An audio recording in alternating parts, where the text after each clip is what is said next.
Assalamualaikum warahmatullahi wabarakatuh. Perkenalkan, nama saya Selvina Lumakfira dengan NIM 240201023 dari kelas SIA. Nah, pada kali ini saya akan melanjutkan video yang kemarin, yaitu membuat form data diri mahasiswa. Nah, pada video yang kemarin saya membuat inputnya secara manual dari codingan. Nah, pada kali ini saya akan membuat cara input secara otomatis, yaitu dengan membuat form CRUD data diri mahasiswa.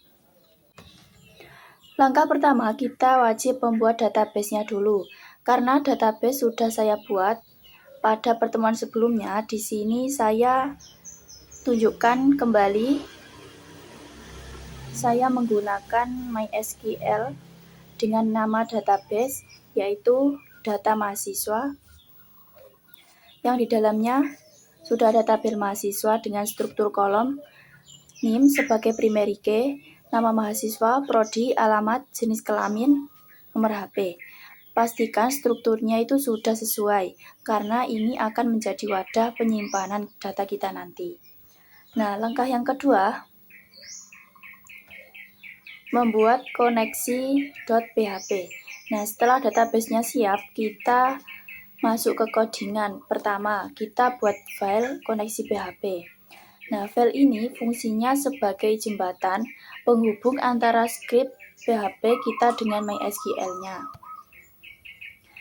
Nah, di sini saya menggunakan fungsi MySQL Connect. Nah, kita masukkan hostnya sama dengan localhost, user sama dengan root, dan password ini dikosongkan. Dan nama database kita yaitu DB mahasiswa. Nah, jika koneksi ini gagal, maka aplikasi tidak akan bisa tampil atau menyimpan data. Langkah ketiga yaitu membuat form dan tampil data atau data diri.php. Di bagian atas file data diri.php, kita membuat formulir input. Perbedaannya dengan video kemarin adalah, jika kemarin kita mengetik data langsung di kode program, sekarang kita menggunakan antarmuka yang dinamis.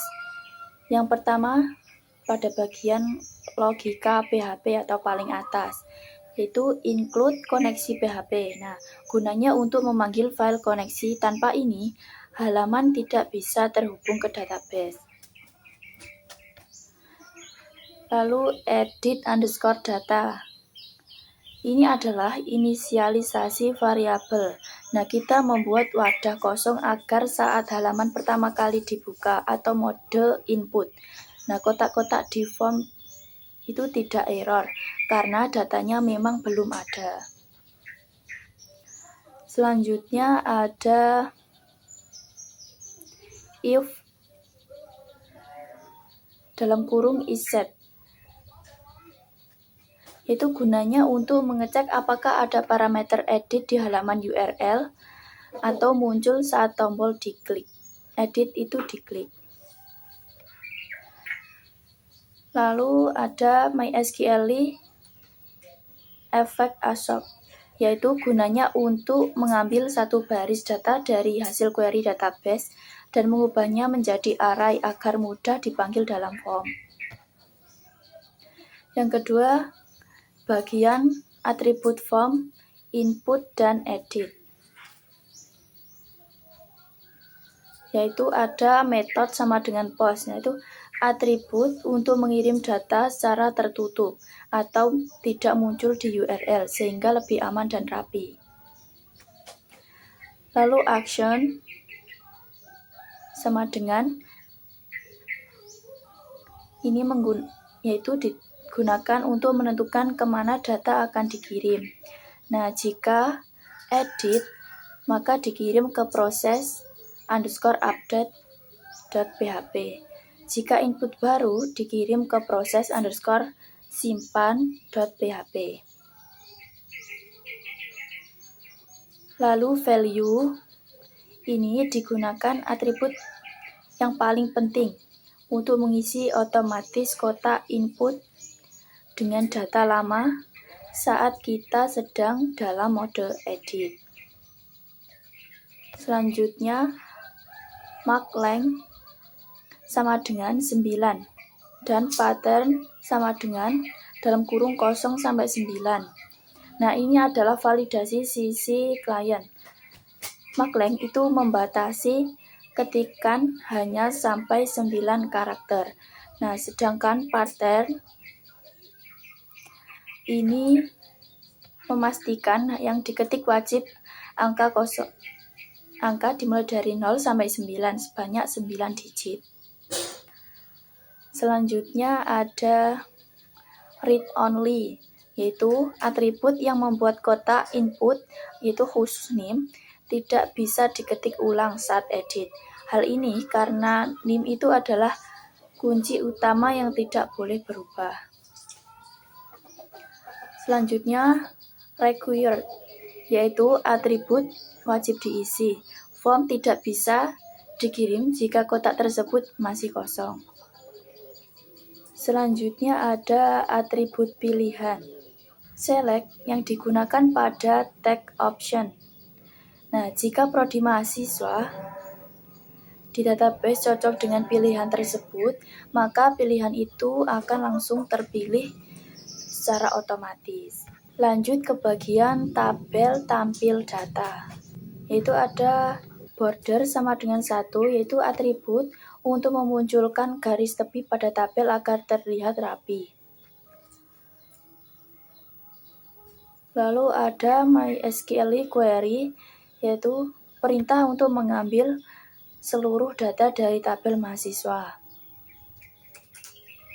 Lalu while dalam kurung $row sama dengan MySQL fetch assoc dalam kurung $result, yaitu atribut perulangan gunanya untuk mengulang pembuatan baris tabel dalam kurung tr sebanyak jumlah data yang ada di database.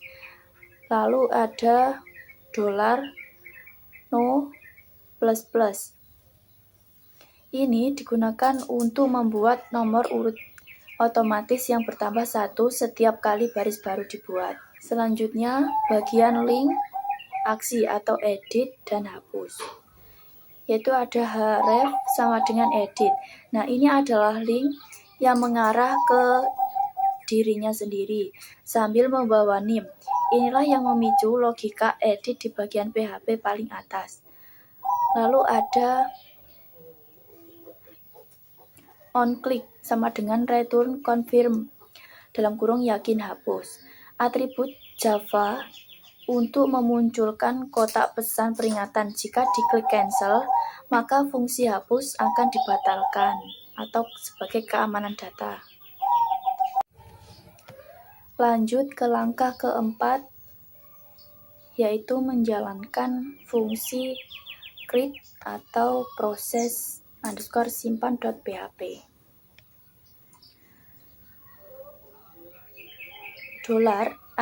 $post ini digunakan untuk mengambil data dari form yang menggunakan variabel s_post. Pastikan nama di dalam kurung siku ini seperti name, nama mahasiswa, itu sama persis dengan atribut name yang kita buat di file datadiri.php sebelumnya. Lalu menyusun perintah SQL atau insert into, yaitu data yang sudah ditangkap kemudian dimasukkan ke database menggunakan perintah SQL insert into. Nah, kita gunakan fungsi MySQL_query, yaitu untuk mengirim instruksi simpan ini ke tabel mahasiswa. Selanjutnya, penghalian halaman atau header. Nah, setelah berhasil disimpan, kita gunakan fungsi header location datadiri.php ini untuk mengembalikan user ke halaman utama secara otomatis. Dengan begitu, data yang baru saja diinput akan langsung muncul di tabel. Selanjutnya, langkah kelima yaitu proses update. Nah, proses update ini digunakan untuk pembaruan ke database. yaitu yang pertama menangkap data baru. Nah, sama seperti proses simpan, kita menangkap data dari form menggunakan $_post. Di sini kita mengambil NIM sebagai kunci, serta nama, prodi, dan data lainnya yang telah diperbaiki. Nah, yang kedua, ini menjalankan perintah update. Kita menggunakan fungsi MySQL query dengan perintah SQL update. Kalimat set berfungsi untuk menimpa data lama dengan data baru yang kita inputkan. Nah, pada bagian where, NIM sama dengan $NIM, ini wajib ada. Ini gunanya memberitahu database agar hanya mengubah data mahasiswa yang NIM-nya sesuai, bukan mengubah seluruh isi tabel. Selanjutnya, exit, yaitu setelah database diperbarui, fungsi header akan mengarahkan kita kembali ke halaman data diri.php untuk melihat hasil perubahannya.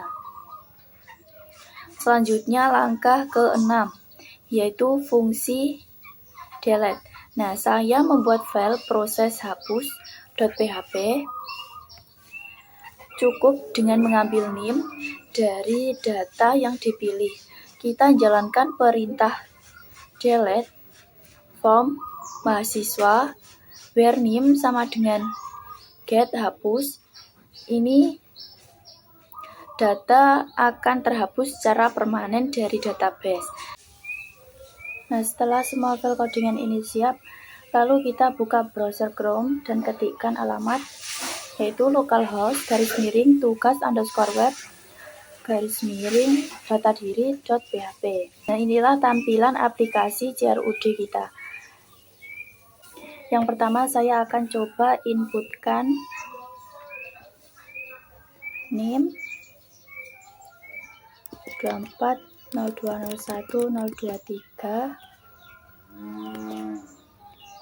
dengan nama Selfie, prodi sistem informasi, alamat Tegal Peron,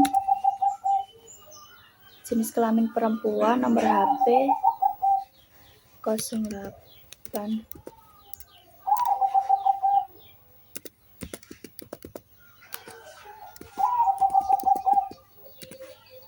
Lalu kita simpan. Nah, nanti inputan tadi muncul di dalam tabelnya. Coba kita edit. Kita klik edit, itu akan muncul data-data yang ada di tabel itu muncul di dalam form inputan. Nah, coba kita ganti prodi MR. Lalu kita klik update. Nah, maka tampilannya akan berubah. Kalau kita ingin mencoba hapus, lalu kita klik hapus saja. Ada perintah yakin hapus, kita klik OK. Nah, jadi begitu kurang lebihnya. Sebelum saya tutup videonya, ada satu hal yang harus teman-teman tahu, yaitu mungkin kalian bingung kok saya pakai MySQLi bukan MySQL saja, apa sih bedanya? Nah, yaitu MySQL itu lama, zaman PHP 5. Ibaratnya MySQL itu tanpa huruf I. Itu seperti handphone jadul yang layarnya masih hitam putih. Nah, dia itu memang bisa dipakai, tapi fiturnya itu sangat terbatas, lambat, dan yang paling bahaya adalah keamanannya itu lemah, karena sudah sangat tua. Nah, di versi PHP terbaru, seperti PHP 7, itu fungsinya sudah pensiun, alias tidak bisa digunakan lagi. Kalau kalian tetap pakai ini website, kalian itu bakal gampang banget dibobol. Nah, kalau MySQLi itu baru atau zaman PHP 7 ke atas. Nah, huruf I di belakangnya itu adalah singkatan dari improved, yaitu yang artinya ditingkatkan. Nah, jadi MySQL adalah versi smartphone yang jauh lebih canggih. Itu seperti itu contohnya. Nah, MySQL sama MySQL itu bedanya itu lebih jauh. Nah, kalau MySQL itu lebih cepat. Nah, seperti proses kirim ke database-nya itu jadi lebih ngebut, terus lebih aman, lalu lebih modern, sudah didesain khusus agar cocok dengan versi PHP yang kita pakai sekarang. Jadi saya pakai yang mana? Di video tutorial ini saya menggunakan MySQL. Nah, kenapa kok pakai MySQL? Nah, karena di zaman sekarang yang sudah apa-apa sudah canggih ini, kita menggunakan standar teknologi yang terbaru dan paling aman. Nah, jadi kalau nanti teman-teman bikin codingan, pastikan selalu pakai MySQL atau MySQL query.